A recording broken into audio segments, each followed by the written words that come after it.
Imagine standing at the altar, ready to marry the man of your dreams, only to discover that he's been living a double life with your own sister.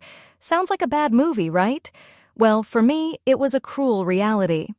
When I first met David, I thought he was perfect.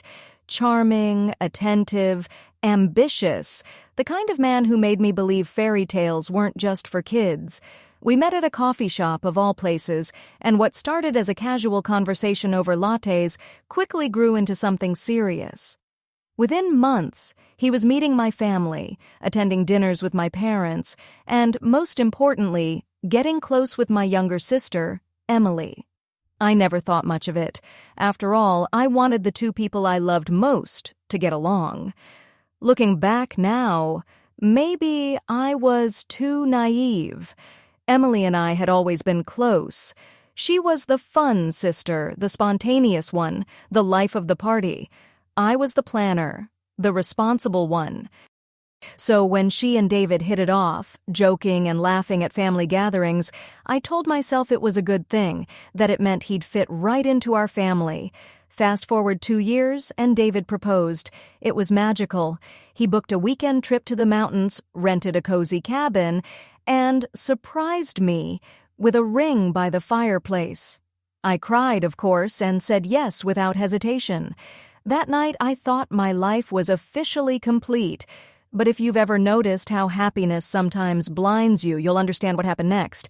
I was so caught up in wedding planning, floral arrangements, dress fittings, and Pinterest boards that I didn't see the cracks forming beneath the surface. The first red flag came in small ways. David would suddenly work late more often. His phone, once casually left on the counter, was now glued to him, always face down, always locked. At first I brushed it off. Stress, wedding costs, career pressure. There are a million excuses you can come up with when you don't want to face the truth. And Emily? She started acting.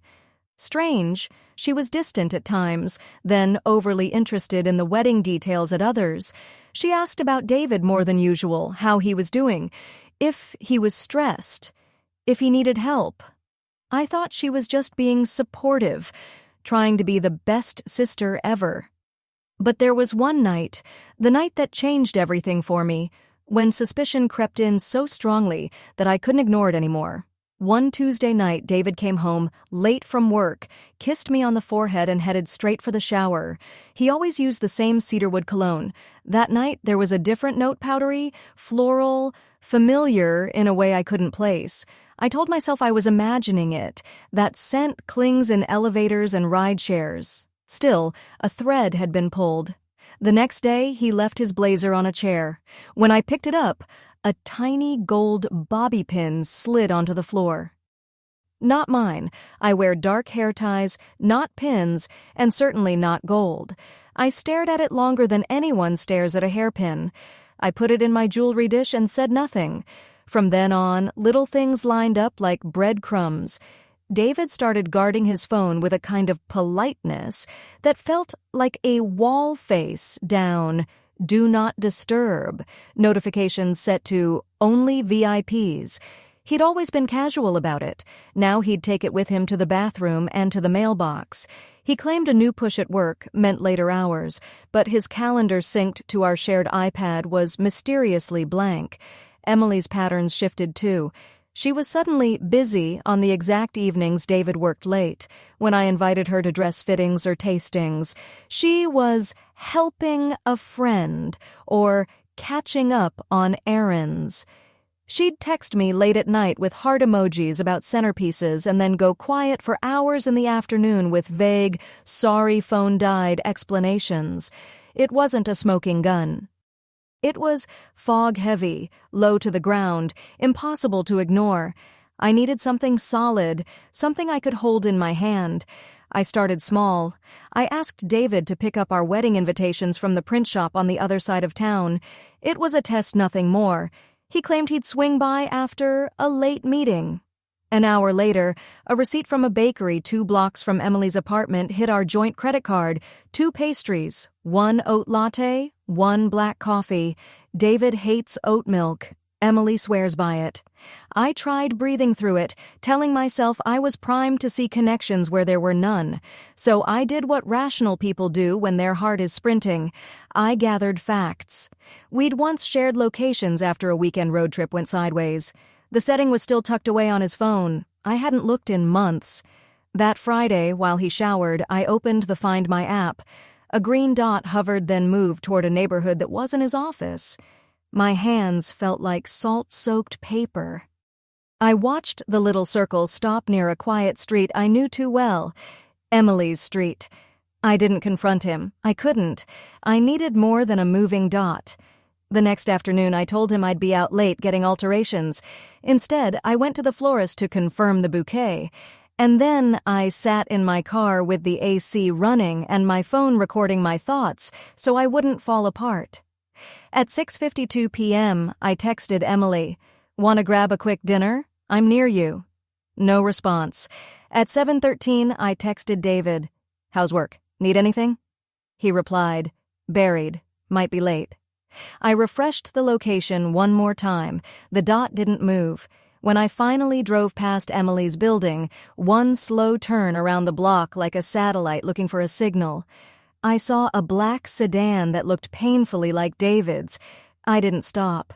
I couldn't walk up those steps and become the kind of person who screams on a sidewalk. Not yet.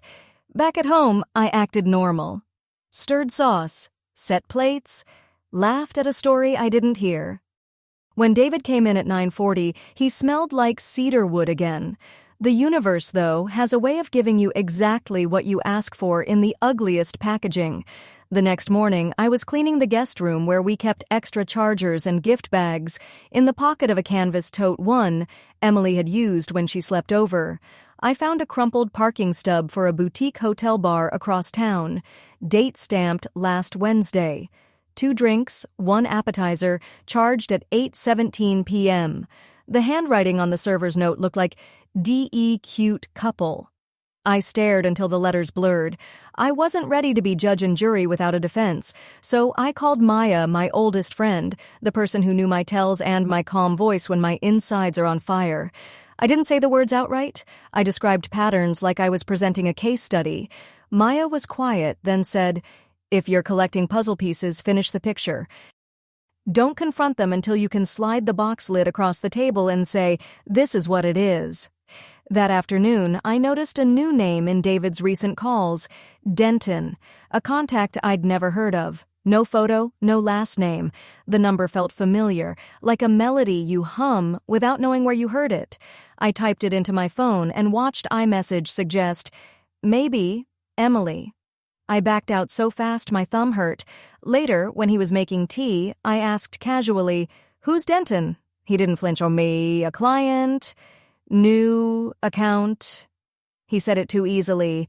That night, I tested a theory. I texted Emily, "Do you still have that gold pin you left at my place?" It was bait. A minute later, "Which one?" "I don't think I left anything." Of course she didn't think so. I sent a photo. She replied with the dancing girl emoji. "Oh, that must be from weeks ago." Weeks. The pin had fallen out of David's blazer yesterday. There's a point where denial becomes heavier than the truth. I crossed it somewhere between the parking stub and Denton. I drew a line in a notebook and started a list titled Facts. Under it, bullets, the hairpin, the hotel bar stub, the bakery receipt near Emily's place, the shared location data, Denton, the smells, the synchronized alibis. I looked at the page and felt something in me click cold, precise. If this was a story, I was going to be the narrator, not the victim. So I made a plan that wouldn't turn me into someone I didn't recognize. No screaming matches, no public scenes. Just truth arranged in a way no one could wiggle out of. Step 1, confirm beyond doubt. Step 2, control the timing. Step 3, decide whether I wanted an explanation or a clean exit. To confirm, I needed something indisputable: messages, photos, a pattern even they wouldn't deny. I remembered our shared iPad, the one David used once to log into a streaming app. If he'd ever mirrored notifications, there might be traces. That night, while he went on a late run, I powered the iPad up and opened the settings. A blue pop-up blinked. Apple ID settings. Some services are using this device. My heart rattled like a drawer. In messages, a gray thread appeared for Denton, and the last line, previewed. Can't wait to see you. Same place? I didn't open it. Not yet. I took a breath, set the iPad down, and looked at my reflection in the black screen. I needed to be certain, yes, but I also needed to be ready for what certainty would cost. I picked up a pen and wrote one more bullet under facts. Tonight, 9:14 p.m. Message from Denton. Can't wait to see you. Same place? Then I circled it twice. The picture wasn't complete, but the edges were forming.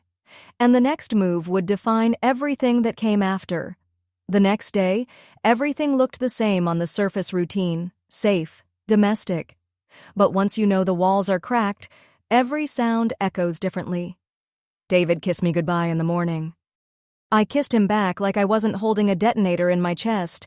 All day, I played the role, emails, errands, cake-tasting follow-ups, but every hour I'd glance at the iPad, thumb hovering over that Denton thread. I wasn't sure which was worse, seeing proof or never opening it at all. By evening, my curiosity outweighed my fear. I tapped. Messages unraveled like wire pulled from a spool. Denton, Emily. Last night was risky but worth it. Still thinking about it. David. We'll figure out excuses. She doesn't suspect. Denton. She almost texted me. Had to cover fast. David. Play it cool. Anniversaries soon. After that, we'll decide. Each bubble was a blade. My best friend and my fiancé plotting around me, whispering in digital ink while I planned florals and playlists. I didn't cry. Not then. Instead, I took screenshots, every line, every timestamp, archived like evidence. Then I forwarded them to myself, hidden under a bland subject line, guest list draft. They wouldn't suspect, but proof isn't just a weapon, it's a responsibility. The minute I had it, the question shifted from, is this real? To, what do I do with it?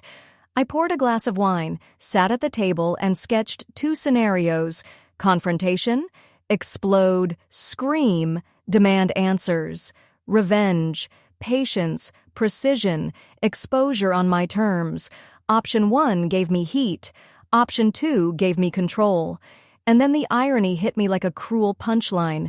Our anniversary dinner was in 2 days. Reservations were already made. Family and friends expected photos, toasts, romantic captions online. What better stage for a reveal? I smiled into my wine glass. If they thought I was blind, they'd learn I'd been watching. If they thought I'd stay silent, they'd learn my silence had teeth. And if they thought our anniversary would celebrate their lie, they'd learn it would mark the day I took everything back. 2 days later, the restaurant gleamed with candlelight and clinking glasses. Everything looked like a Pinterest board brought to life: rose petals, champagne buckets, the low hum of jazz. To everyone else, it was romance. To me, it was a stage. I'd dressed in a crimson dress on purpose, not white, not subtle, something that screamed, I am not the victim here. David arrived first, smiling, holding flowers like a man who'd rehearsed. Emily, my so-called best friend, slipped in minutes later, hugging me with arms that had wrapped around him days ago. If guilt lingered, it wore perfume and heels. The table filled quickly. Family, friends, co-workers, people who thought they knew us. Toasts began, laughter rose, wine flowed. Every clink of glass was another beat closer to the reveal. Halfway through the meal, David tapped his glass.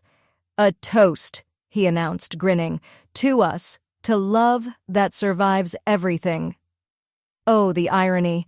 When it was my turn, I stood. My hands didn't shake, my voice didn't crack. Instead, I lifted my phone and tapped the screen. Behind me, a waiter paid extra for discretion rolled out the restaurant's projector screen. Guests turned their heads, curious. Since this is about celebrating honesty and love, I began, I thought it would be nice to share some of the messages that made this anniversary possible. And then, one by one, the texts appeared. Last night was risky but worth it. Still thinking about it. She doesn't suspect. After the anniversary, we'll decide. Gasps. Forks clattered. Someone dropped a glass.